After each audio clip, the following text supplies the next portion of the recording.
Good morning and happy Friday. I'm Lindsay.Housaman. Today is March the 7th. The statewide burning ban issued Saturday has been lifted. Only 2 counties are still affected. That's Horry and Georgetown counties. It's in Horry County that the Carolina forest wildfire continues to burn. You can see that video here courtesy of WMBF News. It's now at 44% containment and has scorched more than 2,000 acres. While the exact cause has yet to be determined, the South Carolina Forestry Commission says it's human caused. Fire crews from Beaufort County are in Horry County to assist in battling that blaze. A crew from the city of Beaufort, town of Port Royal Fire Department has been there for several days. You're looking at video the department shared on its Facebook page. They've been working to protect homes, working alongside firefighters from other agencies here in the Lowcountry.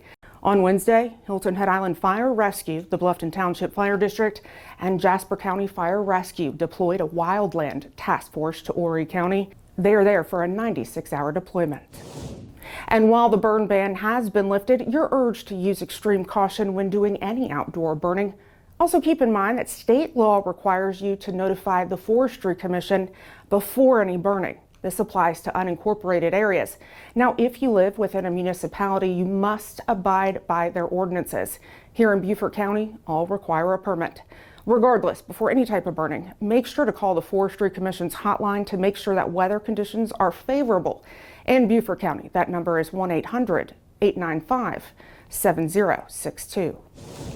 And take a look at this. The National Interagency Fire Center shared its significant wildfire potential forecast now through June. As these maps flip, check out our area. We remain in the red, meaning the risk for wildfires, it's above normal. 2 people are hospitalized at MUSC after a dispute in Grays Hill. On Wednesday morning at about 11:30, deputies were called to Jasper Stone Circle for the report of a gunshot victim. They found a 37-year-old woman with a non-life-threatening leg wound and a 64-year-old man who was critically injured from an assault. Investigators did speak with a third person who was there at the time. The investigation is ongoing. 2 separate shootings on St. Helena Island earlier this week remain under investigation, and deputies are seeking the public's help with information. At about 7:30 Monday night, deputies responded to Saxonville Road after a home was shot at multiple times. A 32-year-old man inside was hit. He was treated at the hospital and then released. Then at about 1:30 Tuesday morning, another report of shots fired, this time on Martin and Phoebe Way. Deputies found a home had been shot at there, and another home in the area on Luther Warren Drive was also hit. No injuries were reported. Anyone with information should call Staff Sergeant Tunis at 255-3426. 48-year-old Robert Martin is in custody for assault and battery of high and aggravated nature, as well as other charges. At about 1:15 on Thursday morning, deputies found a woman in the middle of Sea Island Parkway near Airport Circle on Ladies Island. She was hurt and said she'd been thrown out of a car. She was taken to an area hospital, and then through the investigation, Martin was located and arrested. Can you help us find 19-year-old Terrence Riley Jr.?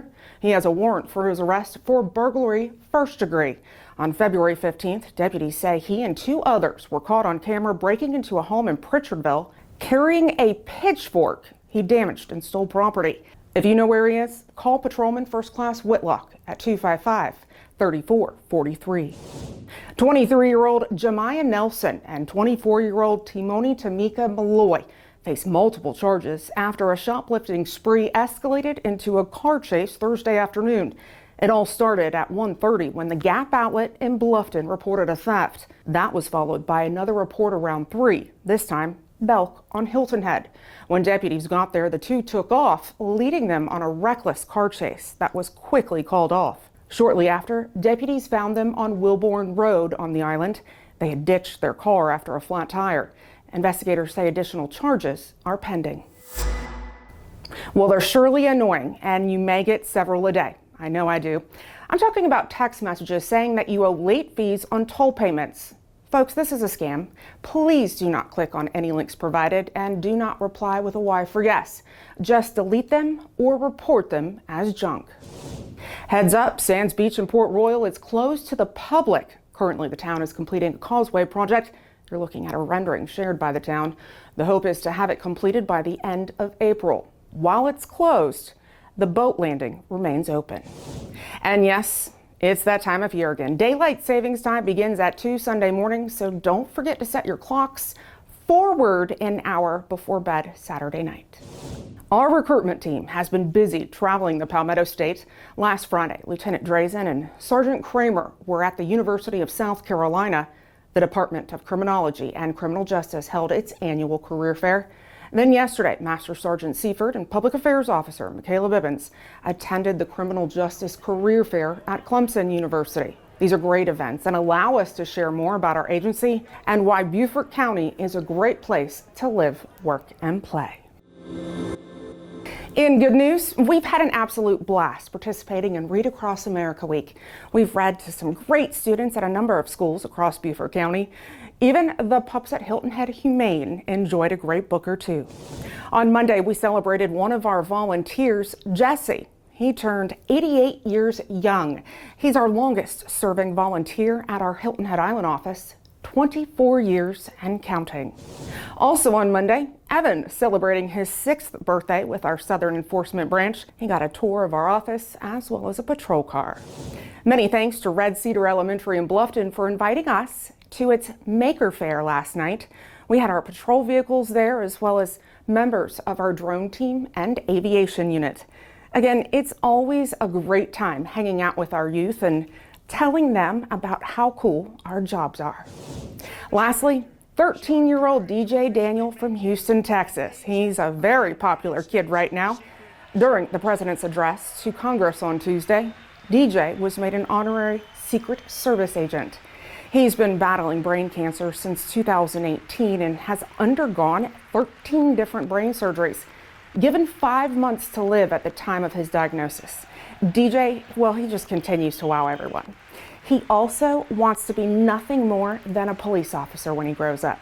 So far, he's been sworn in as an honorary officer more than 900 times at agencies across the nation. Well, back in July 2022, DJ actually was here in South Carolina. He was commissioned by more than 40 state agencies here at the South Carolina Criminal Justice Academy. He is quite the inspiring kid. Well, need plans for the weekend? Here are just a few things happening in our community. In Hardyville, the annual Lowcountry Powwow and Cultural Festival is taking place on Saturday and Sunday from 10 to 5 each day. Enjoy demonstrations, drumming, dancing, and more. That's taking place at the Millstone Landing. Tomorrow from 10 to 1, Beaufort Litter Patrol and Beaufort County Passive Parks invite you to help give some TLC to areas that directly impact our waterways. The meetup is at the big parking lot at the Dollar General in Beaufort. On Hilton Head Saturday from 11 to 4, it's the 10th annual Old-Fashioned Oyster Roast. It's at the Gullah Museum of Hilton Head Island. There will be oysters, of course, music, storytelling, and fun for all the kids. Food vendors will also be available for those non-seafood eaters. I want to hear your thoughts and ideas. Send me an email at lindsay.housaman@bcgov.net. And of course, let's connect on social media too. The Sheriff's Office is on various platforms, making sure you're staying up to date. Thanks for watching this week's episode. I hope you have a safe weekend. And before we go, question, have you downloaded the Everbridge app? It's a must-do. Here's our first PSA about this awesome tool we have to keep you informed. Stay safe and informed before, during, and after a critical event in your community with the Everbridge app. Receive alerts for severe weather, criminal activities, traffic delays, local events, and more. The Everbridge app keeps you connected, ensuring you get trusted and immediate information. Your account can be customized so you receive the information that matters most to you, whether it's where you live, work, have friends, or family. The information is immediately available to you on your phone. Download the Everbridge app for free directly from your app store. Once downloaded, allow notifications and critical alerts for seamless communication. Search for our organization using your zip code and subscribe to the Beaufort County Sheriff's Office. That's it. Easy, free, and now you're connected.